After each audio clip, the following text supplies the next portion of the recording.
in the last एक साल में काफी कुछ हमारा bilateral. And we've got breaking images just coming in. Prime Minister Narendra Modi, along with his Japanese counterpart, they've just held extensive talks.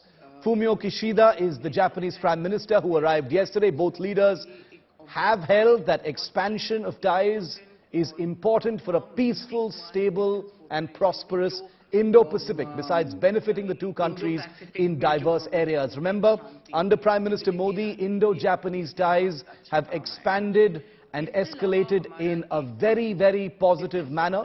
Kishida says he has formally invited Prime Minister Modi for the G7 summit in Tokyo in May, and that his Indian counterpart has accepted that invitation. In a statement, Prime Minister Modi referred to India's presidency of the G20 and Japan chairing the G7 grouping and said it was the best opportunity to work together on priorities of both sides for global good.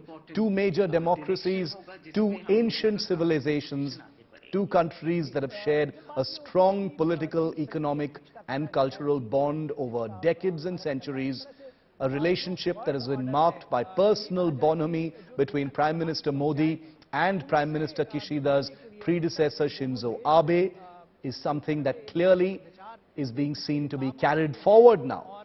The Modi-Kishida bonhomie on full display at the Buddha Jayanti Park in India's national capital. देखिए इस बार का जो हमारा press statement, the Buddha Jayanti Park is an important location in the national capital, and emphasizing and underscoring cultural ties between the two countries are the prime ministers of the two nations walking side by side, having a chat, and this is after the much more serious business of ties between the two countries. The optics you see here very much in keeping with the relationship that Prime Minister Modi has made it a point to nurture from the get-go, immediately after he took over as Prime Minister, along with his then counterpart, Prime Minister Shinzo Abe, who tragically was killed by a shooter last year. Prime Minister Modi has sought to develop and escalate this relationship between the two countries.